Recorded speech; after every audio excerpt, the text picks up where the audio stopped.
Hello বন্ধুরা, আজকে Christmas, সেই জন্য আজকে রাত্রে একটু ফ্রাইড রাইস করবো। সব নিয়ে বসে গেছি কাটার জন্য। বিনস, গাজর, মটরশুঁটি, ক্যাপসিকাম, এটার মধ্যে মটরশুঁটিগুলো ছাড়িয়ে রাখবো। তাহলে এবারে কাটা শুরু করি।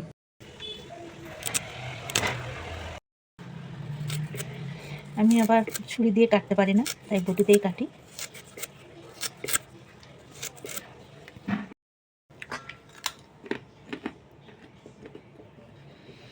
কাটতে কাটতে একটু খেতেও হয়, তাই একটু খেলাম। এগুলো কি স্প্রিং অনিয়ন, পেঁয়াজগুলিগুলো কেটে নিই।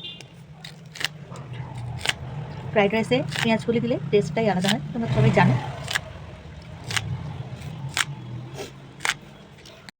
ক্যাপসিকাম, বারান্দায় বসে বসে সবজি কাটতে খুব ভালো লাগে। রান্নাঘরে এত ঠান্ডা, সেই জন্য আমি এগুলো নিয়ে সব চলে এসেছি বারান্দায়। এখানে রোদও খাওয়া হচ্ছে, রোদটাও পাওয়া হচ্ছে, আর এগুলো কেটে নেওয়া হচ্ছে।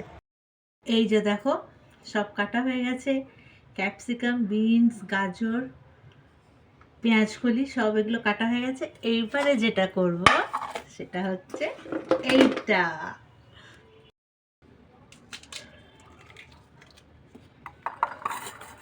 করিস না বাবা।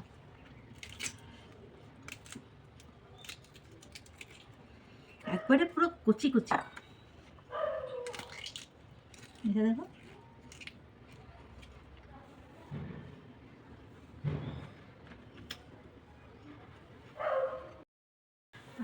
আর তো কদিন পর থেকে এবারে সব মটরশুঁটি শুরু হবে। শীতকালটা এত সুন্দর লাগে না, সবজি বাজারে সব মানে টাটকা টাটকা একদম সবজিগুলো, সবুজ, অরেঞ্জ, ক্যাপসিকাম, কত রকমের, এত সুন্দর লাগে। আর গরমকালে এইগুলোই একবারে পুরো নেতিয়ে যায় কেমন একটা। আর মটরশুঁটি এই তো উঠলো, মটরশুঁটি এখনও একটু দাম আছে, এই তো আর কিছুদিন পরে তো শুরু হলো মটরশুঁটি ফ্রাইড রাইস। মটরশুঁটি সব সব তরকারিতে মটরশুঁটি লাগুক আর না লাগুক, মটরশুঁটি লাগবে। মটরশুঁটির কচুরি, মটরশুঁটির পরোটা, মটরশুঁটির সব মটরশুঁটি। এবারে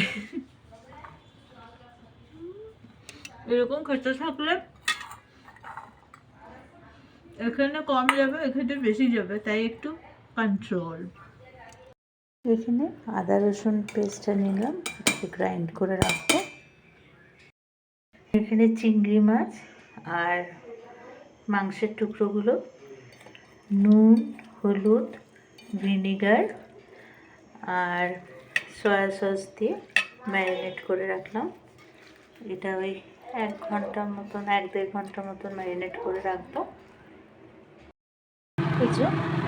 এখানে 2 কাপ মতন আতপ চাল ভিজিয়ে রেখেছিলাম, 1 ঘন্টা ভিজিয়ে রেখে তারপরে এবারে এটাকে ফুটতে দিয়েছি। এদিকে ভাতটা হচ্ছে, আর এখানে তেল নিয়ে নিয়েছি। এবারে এর মধ্যে মাংসগুলো দিয়ে দেবো।